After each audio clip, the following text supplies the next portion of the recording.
Okay guys, let's talk about routing naman ngayon. Okay, so basic routing using HTML muna ang unahin natin. So I have here homepage.html, I have here terminal. So create tayo ng new page. So using this one, new terminal.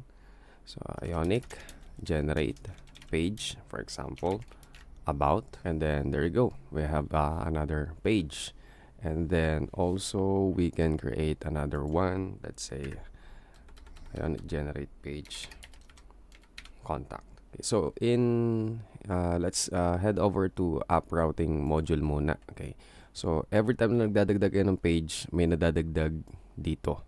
Ayan, so nadadagdag itong routes natin inside our app routing module.ts. So yung dinagdag natin, ito yung path niya, about, and then we have here contact.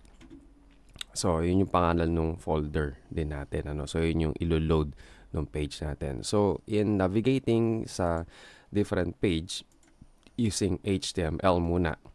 Okay, so ang gagawin lang po natin dyan is maglagay kayo ng router link / and then type mo yung folder name na pupuntahan mo.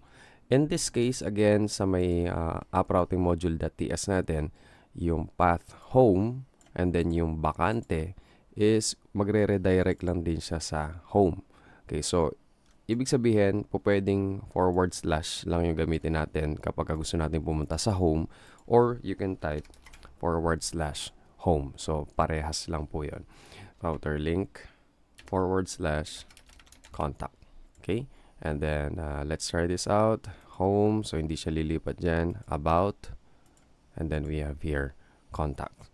Okay, so gagana din yan if we will going to copy this one and our contact page.html. So tanggalin natin tong content na yan. Ipalit natin to. Okay, so as you can see, we can head over to home, and then punta tayo sa about, lagyan din natin yung HTML. Okay, para lahat sila merong navigation. So home, about, contact, home, contact, about. Okay, another thing na po pwede nating isama din dito is yung paglalagay natin ng back button sa ating header or ating toolbar.